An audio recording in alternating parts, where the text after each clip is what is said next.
দেখছি একটা মেয়ে ছিল। ছি ছি ছি ছি ছি ছি ছি ছি, বড় সর্বনাশ হয়ে গেছে দাদা।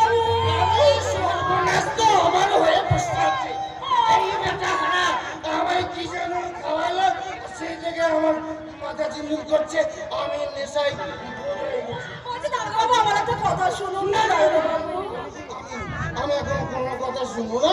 এই মদের গাঁজার নেশায় আমি বেসামাল হয়েছি। আমি একটু ঘুমাবো, আমি কারো কথা শুনবো না। আমার একটা কথা শুনুন। ওই যে শেখার নামে একটা সমাজ বিরোধী আমার নরত্বের অপমান করেছে। কি করেছে? আরে আমার রাস্তার মাঝে শাড়ির আঁচল ধরে টানাটানি করেছে।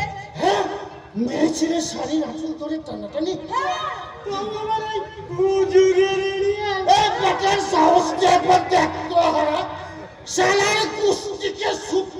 আমি হাজতে পূর্ব বলতো কোন শেখান, কে শেখান, কোথাকার শেখান বল।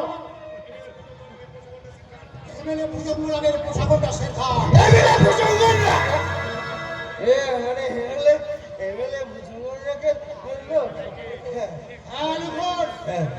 এমএলএ ভুজঙ্গরাগের পোশাকটা শেখান আজ প্রকাশ্য দিবালোকে এই খুনিবালি ঝিমলির শিরোধারী করার চেষ্টা করেছে। আর এই ঘটনার একমাত্র সাক্ষী আমি, রিপোর্টার বিপ্লব মুখার্জি।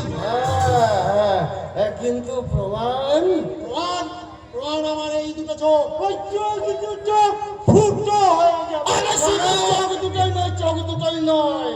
হ্যাঁ, ওই এমএলএ স্যারের বিরুদ্ধে রিপোর্ট লেখাতে গেলেন না, তোমার এই বুকটা ফুটো হয়ে প্রাণ পাখিটা ভূত করে উড়ে যাবে।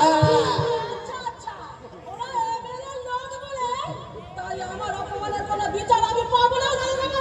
অপমান? তাহলে অপমান কিসের? অপমান কিসের? আরে আজকালকার উঠতি বয়সের ছেলে ছোকেরা ওই চুটোর চ্যাংড়ারা এরকম একটা সুন্দরী মেয়ে ছেলেটা বিয়ে তো করতেই পারে।